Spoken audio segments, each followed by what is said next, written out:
Hello everyone.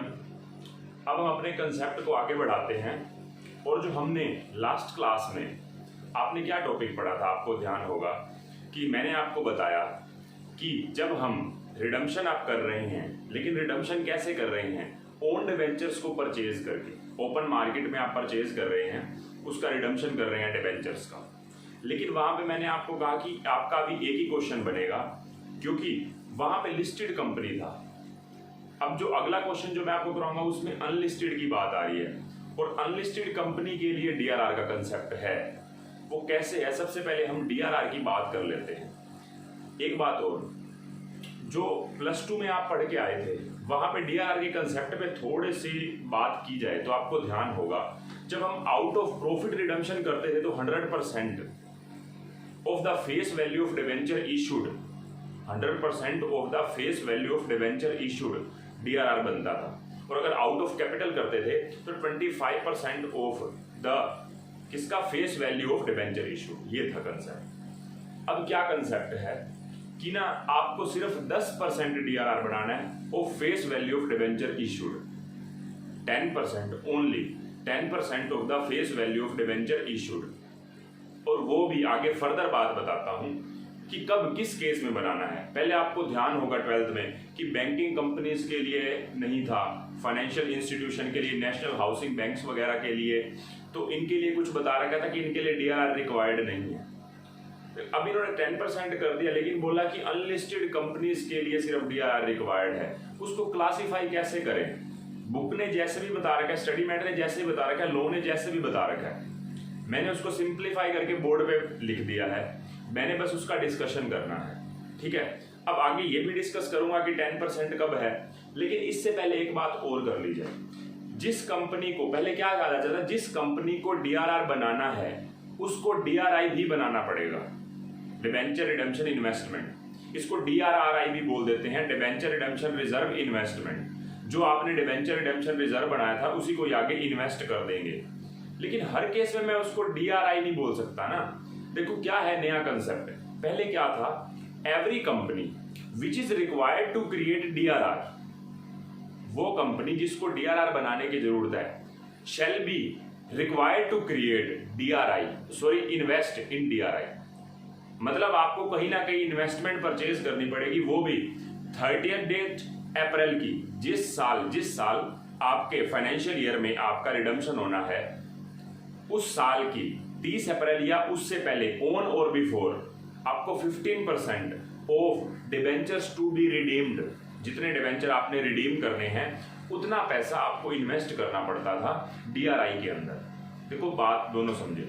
DRR के case में क्या कंसेप्ट था, जितने डिबेंचर इशू हुए हैं ना उसका 10%, और डीआरआई के केस में जितने रिडीम करने हैं उसका 15%। ठीक है। अगर मान लो मैंने 10 लाख रुपए के डिबेंचर इशू किए थे तो 10 लाख का 10% 1 लाख डीआरआर में जाएगा। जबकि मैंने उस 10 लाख रुपए में से 5वां हिस्सा 2 लाख रुपए का मैं क्या कर रहा हूँ, रिडम्पशन कर रहा हूँ, तो 2 लाख का 15% मतलब 30,000 रुपए आपका किस में जाएगा, डीआरआई में। तो डीआरआर और डीआरआई के कंसेप्ट में ये है थोड़ा बात ध्यान रखना, हालांकि आपने प्लस 2 में पढ़ा होगा। फर्दर बात, पहले ये था कि जिसको डीआरआर बनाना था ना उसी को ही डीआरआई बनाना था, लेकिन अब ऐसा नहीं है। मतलब मैं ये बोलूं कि जैसे पहले जिस कंपनी को डीआरआर बनाना था उसी को डीआरआई बनाना है, अब ऐसा नहीं है। अब हर कंपनी के लिए, ठीक है। मतलब आप ये सोचिए कि डीआरआर किसने बनाना है, अनलिस्टेड कंपनी ने, लेकिन डीआरआई, अब डीआरआई तो उसको बोल ही नहीं सकते, डीआरआरआई नहीं बोल सकते, sorry, debenture redemption reserve investment इसको बोल देते हैं जैसे इंटर के उसमें। तो अब उसको डीआरआरआई तो बोल ही नहीं सकते क्योंकि डिबेंचर रिडेम्पशन रिजर्व तो हमने बनाया नहीं, उसको हम नॉर्मली बोल देंगे डिबेंचर रिडेम्पशन इन्वेस्टमेंट। ठीक है। तो इन्वेस्टमेंट सभी के लिए है, लेकिन डीआरआर सिर्फ अनलिस्टेड कंपनीज के लिए है। ये बात आपको पहले पता होनी चाहिए। तो पिछला जो भी आपने समझा है, जो सेकंड टाइम पढ़ रहे हैं रिडम्पशन, उनको मैं बोल रहा हूँ कि पिछले वाले कंसेप्ट को अपने माइंड से बिल्कुल हटा दें, ठीक है। फ्रेश बिल्कुल समझ रहे हैं आप और इजी हो चुका है, ये भी आपको पता होना चाहिए, ठीक है। अब मैं बात करता हूं कि डीआरआर का कंसेप्ट है क्या। देखो अब डीआरआर के कंसेप्ट पे बात करते हैं, जो ये फ्लो चार्ट बना रहे हैं। देखो अनलिस्टेड कंपनी और सॉरी लिस्टेड कंपनी और अनलिस्टेड कंपनी, पहले तो ये, उसके बाद लिस्टेड कंपनी में मैं बात करता हूं all India financial institutions and banking companies. ये पहले भी नहीं बनाते थे डीआरआर, ठीक है। फिलहाल लिस्टेड कंपनीज के अंदर all India financial institutions and banking companies, no DRR required. और all India financial institutions, AIFIs मतलब इंस्टीट्यूशंस, तो ये मैंने शॉर्ट में लिख दिया, इनके लिए डीआरआर रिक्वायर्ड नहीं है। और ये कौन रेगुलेट करता है इसको? आरबीआई, इसको भी आरबीआई। तो all India financial institution and banking company regulated by RBI, इसके लिए डीआरआर की जरूरत नहीं है। अदर फाइनेंशियल इंस्टीट्यूशंस जिसमें NBFC non banking financial companies regulated by RBI, इसके लिए भी डीआरआर की जरूरत नहीं है। फिर अदर फाइनेंशियल इंस्टीट्यूशन के अंदर HFCS मतलब housing finance companies. Housing finance companies ये क्या है? इसको नेशनल हाउसिंग बैंक ये रेगुलेट करता है, तो हाउसिंग फाइनेंस कंपनी के लिए भी डीआरआर की जरूरत नहीं है। ये अदर फाइनेंशियल इंस्टीट्यूशन की बात है और दोनों लिस्टेड कंपनी की बात आई है। फिर उसके बाद अदर लिस्टेड कंपनीज जो इन दोनों में कवर नहीं होती, उनके लिए भी डीआरआर रिक्वायर्ड नहीं है, ठीक है। वैसे आपका यहीं पे क्वेश्चन शुरू हो जाना चाहिए कि पता नहीं सीधा ये ना कह देते लिस्टेड कंपनीज, बात ही खत्म हो जाती। लिस्टेड कंपनीज के लिए है ही नहीं। अब आगे फर्दर बात करता हूं। फिर अनलिस्टेड कंपनीज के लिए फिर सेम बात, all India financial institution and banking companies regulated by RBI, no DRR. Other financial institution के लिए में एनबीएफसी और एचएफसी हाउसिंग फाइनेंस कंपनी और एनबीएफसी इसको रेगुलेट करता है, आरबीआई इसको करता है नेशनल हाउसिंग बैंक, इनके लिए भी डीआरआर नहीं है। अब पता है, अब आप कहेंगे कि भाई ये तो पागल बनाने वाला काम चल रहा है आपकी तरफ से, अभी तक किसी का डीआरआर की जरूरत ही नहीं आई, अभी तक तो किसी के डीआरआर बना ही नहीं। मतलब लिस्टेड कंपनीज और अनलिस्टेड कंपनीज में अगर मैं बोलूं कि अगर AIFI बैंकिंग कंपनी या अदर फाइनेंशियल इंस्टीट्यूशन चाहे वो लिस्टेड है चाहे अनलिस्टेड है, उनकी डीआरआर की जरूरत ही नहीं है। मतलब मैं इसको इकट्ठा भी बोल सकता हूं, इन दोनों को और इन दोनों को, कि नो डीआरआर रिक्वायर्ड, चाहे वो लिस्टेड है चाहे अनलिस्टेड है। लेकिन उसके अलावा अदर लिस्टेड कंपनीज के लिए डीआरआर जरूरत नहीं है, लेकिन अदर अनलिस्टेड कंपनीज के लिए डीआरआर चाहिए। अदर में कौन सी आएंगी? अनलिस्टेड कंपनी में जो ना ही बैंकिंग कंपनीज में आ रही है, ना ऑल इंडिया फाइनेंशियल इंस्टीट्यूशन में आ रही है, ना ही वो एनबीएफसी, ना ही HFCS में आ रही है, तो वो अदर अनलिस्टेड कंपनीज हैं। तो इस हिसाब से क्लासिफिकेशन होता है कितना डीआरआर बनाएंगे। जैसे पहले 25% या 100% बनाते थे किसका? Face value of debentures issued का, ठीक है। तो यहाँ पे भी वही बनाएंगे, ठीक है। ये क्लासिफिकेशन समझने के बाद दूसरी बात, DRI डिबेंचर रिडेम्पशन इन्वेस्टमेंट जो है वो सभी के लिए है, लेकिन क्वेश्चन में आपको इसी की ही मिलेगी।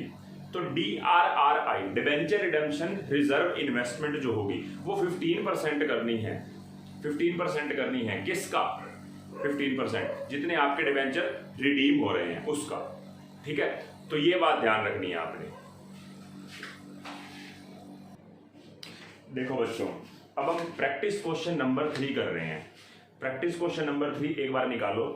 On 1 April 2011 in MK limited ledger, लेकिन ब्रैकेट वाली लाइन पढ़नी बहुत इंपॉर्टेंट है। देखो अगर आपने पिछला क्वेश्चन ध्यान हो लास्ट क्लास वाला, वहां पे लिस्टेड कंपनीज वर्ड था। लिस्टेड कंपनीज के लिए डीआरआर की जरूरत नहीं है, ठीक है।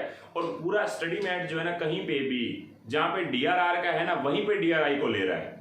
मतलब अब मैं आपको बताऊं, बेशक जो लॉ की लैंग्वेज है उसके अकॉर्डिंग आपको डीआरआई क्रिएट करना है, डीआरआई मतलब डिवेंचर रिडेम्पशन के लिए कहीं ना कहीं आपको इन्वेस्ट करना है, लेकिन डीआरआर का जब कंसेप्ट आ रहा है तभी स्टडी मैट साथ में डीआरआई की भी एंट्रीज कर रहा है। अब उसके अकॉर्डिंग समझते हैं बात को। अनलिस्टेड कंपनीज कौन सी कह रहे हैं? ब्रैकेट में पढ़े, unlisted company other than AIFI all India financial institution, banking company, NBFC and HFC, मतलब इन चारों को छोड़ के कौन सी कंपनी है ये हमारी अनलिस्टेड कंपनी। आपने अनलिस्टेड की कैटेगरीज देखी थी, सिर्फ अदर अनलिस्टेड कंपनी में डीआरआर की जरूरत थी, बाकी all India financial institution, banking company, other financial institution के अंदर NBFC और HFC, इनके लिए भी जरूरत नहीं थी। तो अदर बोल रखा है, अदर देन, तो अनलिस्टेड कंपनी अदर देन, मतलब आपको डीआरआर बनाना पड़ेगा, DRR बनाना पड़ेगा तो DRRI में भी इन्वेस्ट करना पड़ेगा। अब आगे सुने, आपके डिबेंचर्स अपीयर कितने हो रहे हैं बुक्स के अंदर? 50 lakh divided into share of rupees into 50,000 fully paid up debenture of rupees 100 each. 50,000 debenture है, 100 का एक है। Interest on debenture was paid half yearly on 30 September and 31 March each year. 30 सितंबर को और 31 मार्च को पे होता है, और 31/5/2011 को कंपनी ने 8,000 डिबेंचर उसमें से परचेज कर लिए। 50,000 में से 8,000 डिबेंचर परचेज कर लिए। कितने रुपए में परचेज करे हैं? 98 रुपीज में। और स्पेशली बोल रहा है ex interest on the same date उसने उसको कैंसिल भी कर दिया। ठीक है, you are required to prepare necessary ledger account excluding bank account. तो एक बात हम क्या करते हैं, ईयर जो भी है 1 अप्रैल 2011 से 31 मार्च 2012 तक की बात करते हैं, जिसमें 1 अप्रैल 2011 के बाद एक तो 31 मई को हम परचेज कर रहे हैं, फिर उसके बाद 30 जून को हमारी एंट्री हो रही है, फिर 31 मार्च को इंटरेस्ट की जो एंट्री होगी, ठीक है वो। अब बात करते हैं हम, देखो DRR जो है ना, DRR तो वैसे आप जिस साल रिडम्पशन कर रहे हैं ये नहीं कि उसी साल डालना है, आप पहले कभी भी डाल सकते हैं। ठीक है, और DRI के लिए उन्होंने ये कह रखा है कि जिस साल रिडम्पशन होना है, मतलब जैसे देखो 31/5 को आपका एक रिडम्पशन हुआ बाय परचेजिंग ओपन मार्केट, तो उससे पहले वाली जो भी 30 अप्रैल है, 30 अप्रैल या उससे पहले कोई भी दिन आप 15% of debentures to be redeemed. Debentures कितने रिडीम होने हैं अगर आप देखें तो यहां पे आपने 8,000 परचेज किए हैं, 8,000 परचेज किए हैं। लेकिन ना मैं आपको एक चीज बता दूं, जैसे ना यहां पे कहीं पे भी आप बात को समझना, आपके क्वेश्चन में कहीं पे भी ऐसे नहीं कह रखा कि आपने डिबेंचर रिडीम करने थे, ये तो आपने इमरजेंसी में यहां पे परचेज करे है ना। आप सोच के देखें, आपने इमरजेंसी में यहां पे परचेज करे, क्या इस दिन प्लान बना हुआ था, क्या प्री डिटरमाइंड था? आप सोच के देखें, 31/5 के दिन क्या मतलब 31/5 से पहले कभी प्री डिटरमाइंड था कि हमने डिबेंचर्स को खरीद के उनको कैंसिल करना है? ऐसा कुछ नहीं था कि आप सोचे कि भाई 1 अप्रैल को डिसाइडेड था। आपको स्पेशली बोल रखा है कि 30 अप्रैल से कभी भी पहले, ये नहीं कि इस साल में, कभी भी पहले कभी भी इन्वेस्ट कर दे, कभी भी। ठीक है, अब मान के चले आपको जब क्वेश्चन 1 साल का ही बनाना है ना, इसी साल का, तो मान के चलेंगे हमने पीछे ना DRR क्रिएट किया होगा ना DRRI में पैसा डाला होगा, तो हम 1 अप्रैल को ये काम करते हैं। दोबारा से बोल रहा हूं इस बात, आपको DRR और DRI बनाने के कंसेप्ट के ऊपर ये बात कंफर्म है, ये नहीं है कि आपको इसी साल में DRI बनाना है। ये +2 वाली बातें छोड़ दीजिए, आपको ऑन और बिफोर, इससे पहले कभी भी बनाना है। दूसरा, DRR में भी कभी भी क्रिएट करना है। मतलब अब मान के चले जब आपको क्वेश्चन में कुछ DRR और DRI के बारे में बैलेंसेस नहीं दे रखे, तो मान के चलेंगे कि हम इस साल के पहले दिन क्रिएट कर देंगे DRR और DRI में इन्वेस्ट कर देंगे। फर्दर बात अब आगे देखो, जब आपके पास कंपनी में 50 लाख रुपए, क्योंकि 50,000 डिबेंचर्स है, 100 का एक है, 50 लाख रुपए की डिबेंचर्स की लाइबिलिटी है आपकी, 50 लाख रुपए की, तो आपको इसका 10% कितना डालना पड़ेगा? 5 लाख रुपए DRR में डालना पड़ेगा। हम DRR में यहाँ पे डाल देंगे, बात खत्म। पहली दूसरी, DRI में कितना डालेंगे? हम कितने डिबेंचर्स यहाँ पे परचेज कर रहे हैं? 8,000 का 8,000 इंटू 100, उसका 15%, 8 लाख का 15% कितना हो गया? 1,20,000। क्या आप इतना डालेंगे? मेरा आपसे ये क्वेश्चन, क्या आपका यहां पे डिसाइडेड था कि 31/5 को खरीद के उसको कैंसिल करेंगे? ये कभी भी, ये एक्चुअल में ना ये रिडम्पशन होता ही नहीं है। ये तो पता है क्या है, हमने किसी ने हमारे को कहा कि हमने जब डिबेंचर्स नहीं रखने, या हमारे को लगा कि ना हमें एक्स्ट्रा पैसे बाद में देने पड़ेंगे, आज ही खरीद के कैंसिल कर देते हैं।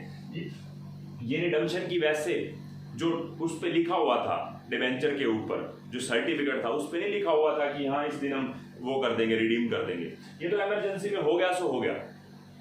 ठीक है, और सबसे बड़ी बात, आपको 15% डालना है ऑफ अमाउंट या डिबेंचर्स टू बी रिडीम्ड, और साथ में ये कह रखा है कि एटलीस्ट कम से कम 15% डालना है, ज्यादा से ज्यादा कितना भी डाल दो। तो आप एक बात सोच के चले, आप ये भी बात मानेंगे कि आपके 50 लाख रुपए के जो डिबेंचर्स हैं उसका 15% पूरा ही ना डाल दो, 7.5 लाख रुपए। बस +2 वाले कंसेप्ट को फॉलो मत करो। 50 लाख एटलीस्ट बोल रहे हैं ना, एटलीस्ट क्या कह रखा है कि every company which is required to create DRR, हालांकि अदर्स के लिए भी है, अदर्स के लिए भी दोनों बातें अलग अलग लिखी हुई हैं लोग के अंदर। Every company which is required to create DRR shall also required to invest in investment, जो उन्होंने प्रेस्क्राइब्ड बता रखी है, ऑन और बिफोर 30 अप्रैल, ऐसे बोल रहे हैं ऑन और before 30th day of April, या उससे पहले मतलब जब भी, और जब भी का मतलब कभी भी, और एटलीस्ट कितना 15% of the amount to be redeemed, 15% at least है, उससे ज्यादा कितना भी कर लो। तो हम क्या करेंगे, जितने अमाउंट रिडीम करना है उसका 15% डालने की बजाय आप किसका डाल दो, 50 लाख का डाल दो, बस बात खत्म। यही काम आपको ध्यान रखना है। बाकी क्वेश्चन पहले वाले से सिंपल था, एक DRR का कंसेप्ट, DRI का कंसेप्ट और ऐड हो गया, इस चीज को आपने अप्लाई करना है क्वेश्चन के अंदर, बस और कुछ भी नहीं। देखो अब हमारे पास सबसे पहले 1 अप्रैल 11 के दिन, 1 अप्रैल 11 के दिन आपके पास बाय बैलेंस BD 50 लाख रुपए के डिबेंचर्स हैं, 50 लाख रुपीस के डिबेंचर्स हैं। उसके बाद आपको 1 अप्रैल के दिन ही, आपको 1 अप्रैल के दिन ही, क्योंकि हमें क्वेश्चन में नहीं गिवन तो हम 1 अप्रैल को ही कर देंगे ना वो काम, तो बाय PNL। अच्छा, आपका जो DRR में पैसा जाएगा ना वो PNL से जा सकता है, मतलब कहने का मतलब यहाँ पे PNL डेबिट नहीं हो रहा, यहाँ पे उनके कहने का मतलब है आपका कोई भी प्रॉफिट अवेलेबल फॉर डिविडेंड होना चाहिए, मतलब डिविडेंड इक्वलाइजेशन रिजर्व जो होता है ना वो भी प्रॉफिट निकाला होता है डिविडेंड के लिए, मतलब हम यहाँ पे लिख सकते हैं बाय डिविडेंड इक्वलाइजेशन रिजर्व, वो भी डेबिट हो सकता है, लेकिन इन्होंने स्टडी मैटर नहीं कर रखा इसलिए हम बाय PNL ही करेंगे। ठीक है, तो बाय PNL, अब PNL से हम कितने डालेंगे बताना, आपके पास टोटल 50 लाख रुपए हैं, 50 लाख रुपए का 10% आपको 5 लाख रुपए DRR में डालने, रुपीज का पंगा खत्म। ठीक है, तो 5 लाख रुपए आपको डालने हैं उसके अंदर, DRR के अंदर।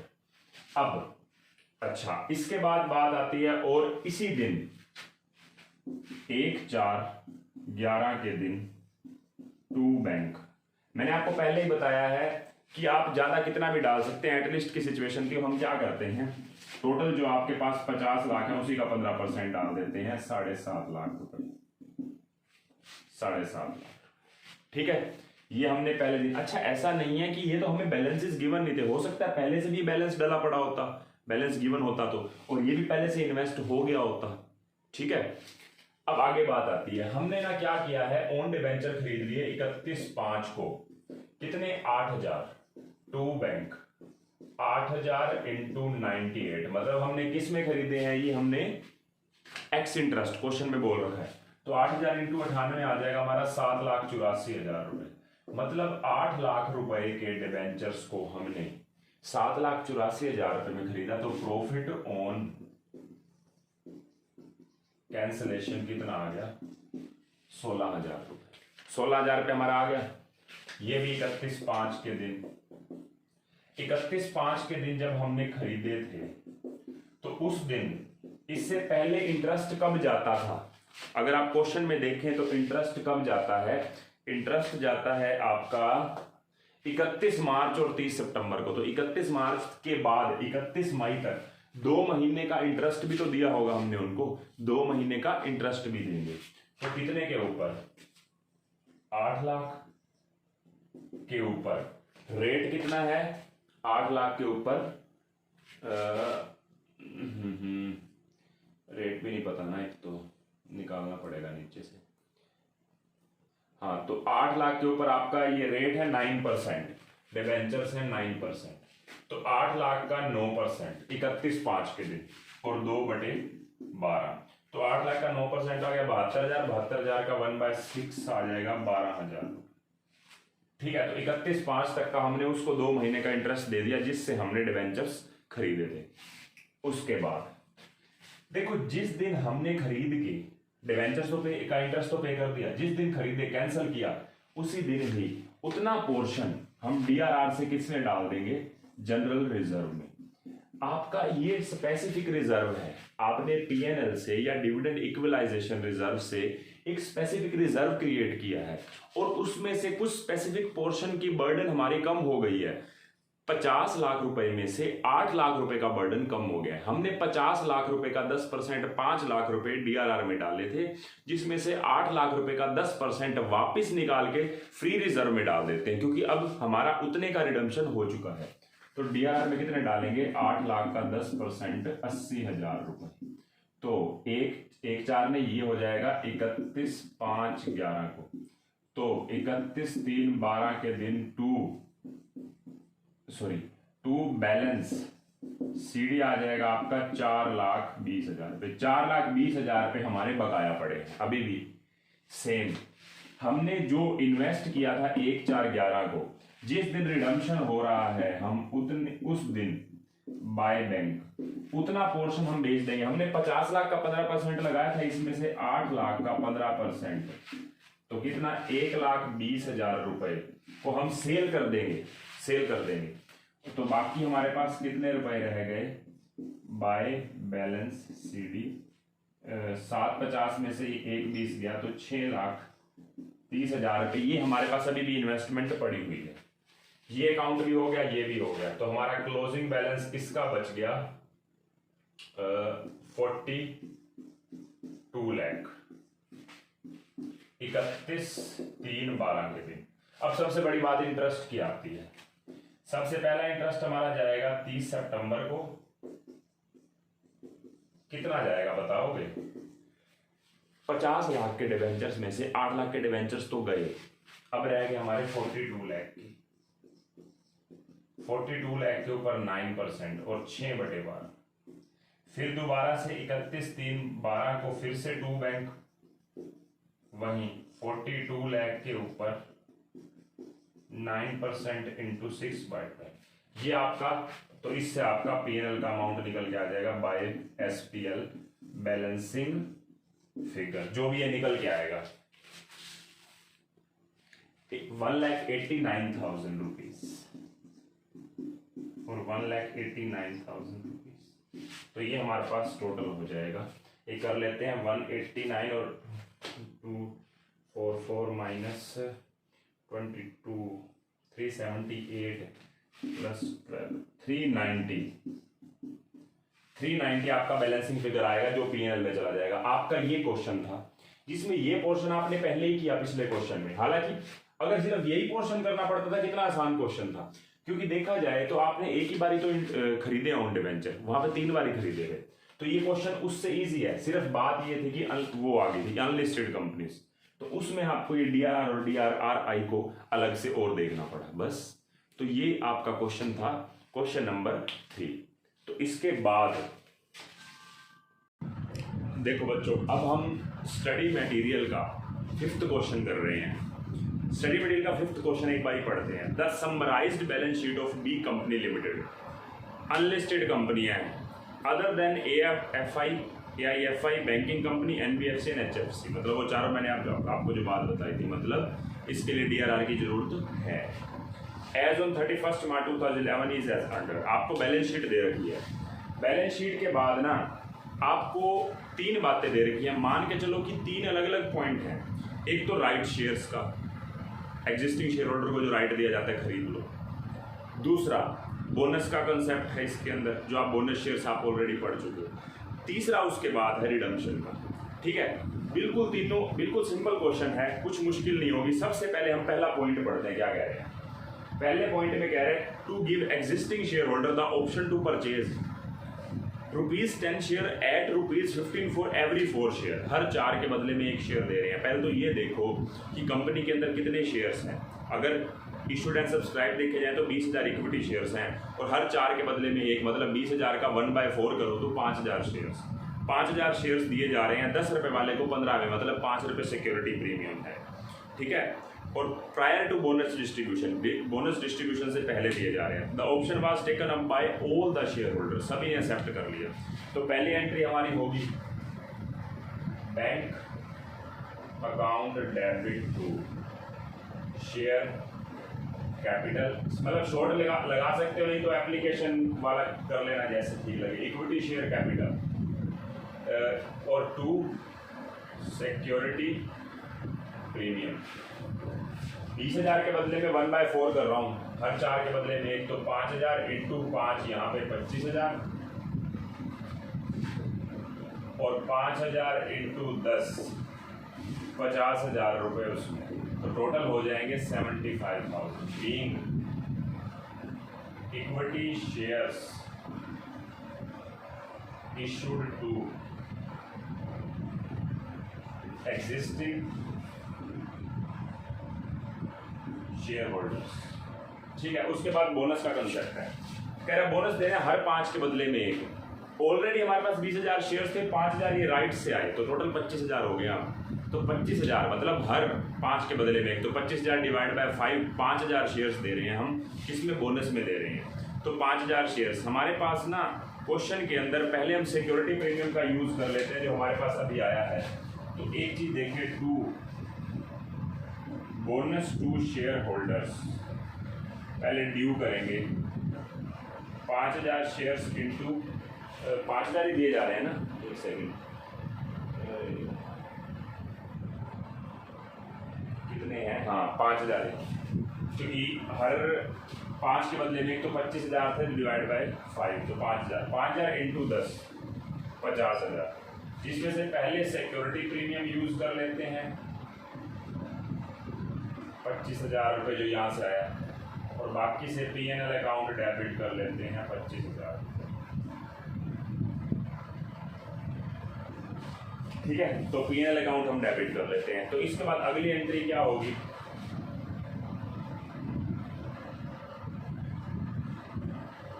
Bonus to shareholders account debit to equity share capital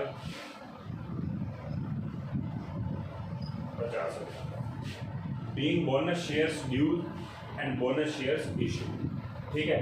ये और ये आपका डिवेंचर्स वाले चैप्टर का कंसेप्ट था, ये पुराना कंसेप्ट था जो आप पढ़ चुके हो ऑलरेडी। अब आते हैं डिवेंचर वाले कंसेप्ट पे। वो कह रहे हैं हमारे 1,20,000 रुपये के डिवेंचर्स 3% प्रीमियम पे हमने रिडीम करने हैं, तो उससे पहले आपको DRR में पैसा डालना पड़ेगा। तो P&L account debit to DRR, 1,20,000 रुपये के डिवेंचर्स हैं, उसका 10% 12,000 रुपये being DRR created. Same day आपको पता है कि इन्वेस्टमेंट में भी लगाना पड़ता है, तो इन्वेस्टमेंट की भी एंट्री आपको करनी पड़ेगी, सारी एक ही दिन हो जाएंगी ना ये। तो ये आपकी इन्वेस्टमेंट करने की DRRI account debit to bank, ठीक है।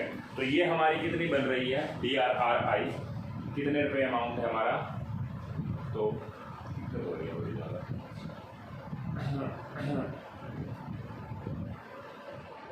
हाँ, तो हमारे 1,20,000 रुपये हमारे टोटल रिडीम होने हैं, इसका 15% 18,000 रुपये।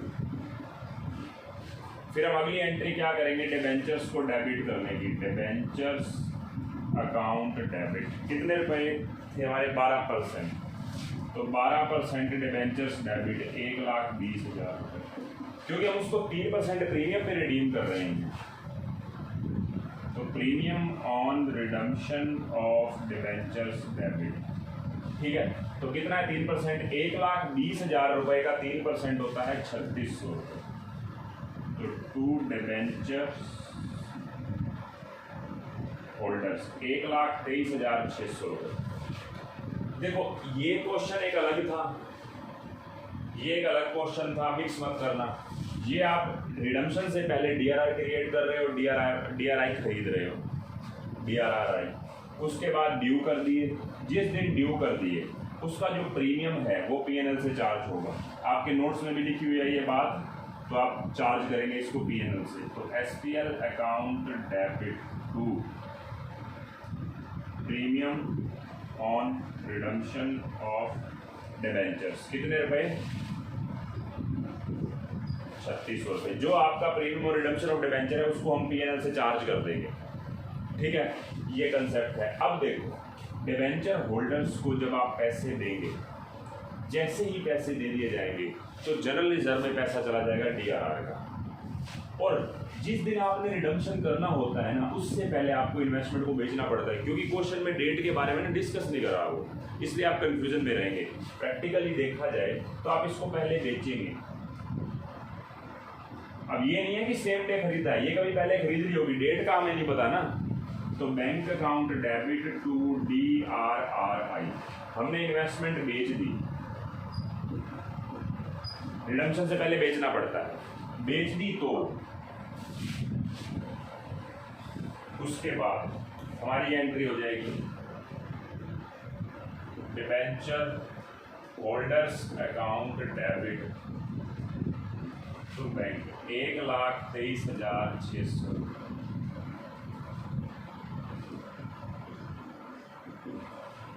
Being amount paid to debenture holders. उसके बाद जो ये DRR का पैसा है ये कहाँ चला जाएगा? DRR account debit to general reserve, कितने रुपए?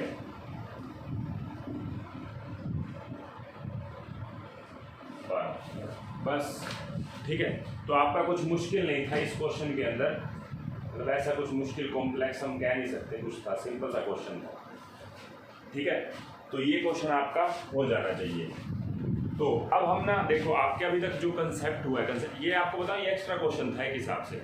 मेरा अभी तक जो कंसेप्ट हुआ है ना, वो आपका हुआ है purchase of own debenture in open market, और मैंने DRR का कंसेप्ट डिस्कस कर लिया है। एक्चुअल वाले जो उसके क्वेश्चंस है ना वो भी नहीं गए, वो तो वो उसके अंदर इसके अंदर जो क्या नाम है ओन डिबेंचर के अंदर वैसे कंसेप्ट अलग से यूज हो रहा था DRR का, लेकिन प्रैक्टिकली जो DRR के 2-3 क्वेश्चंस जो है ना वो अब हम करेंगे, अब नेक्स्ट क्लास में करेंगे, हमारा वही काम रहेगा, उसमें हम DRR के क्वेश्चंस ही करेंगे। फिर उसके बाद हम कन्वर्जन के क्वेश्चन करेंगे, एक क्वेश्चन अंडर राइटिंग का है वो करेंगे। ठीक है, तो हमारी 3 क्लासेस में और चैप्टर पूरा हो जाएगा, 3 क्लासेस मैक्सिमम, थोड़ी लेंथी क्लास बनी तो 2 के अंदर ही पूरा हो जाएगा आपका चैप्टर। ठीक है, तो मिलते हैं नेक्स्ट क्लास में, बाय बाय।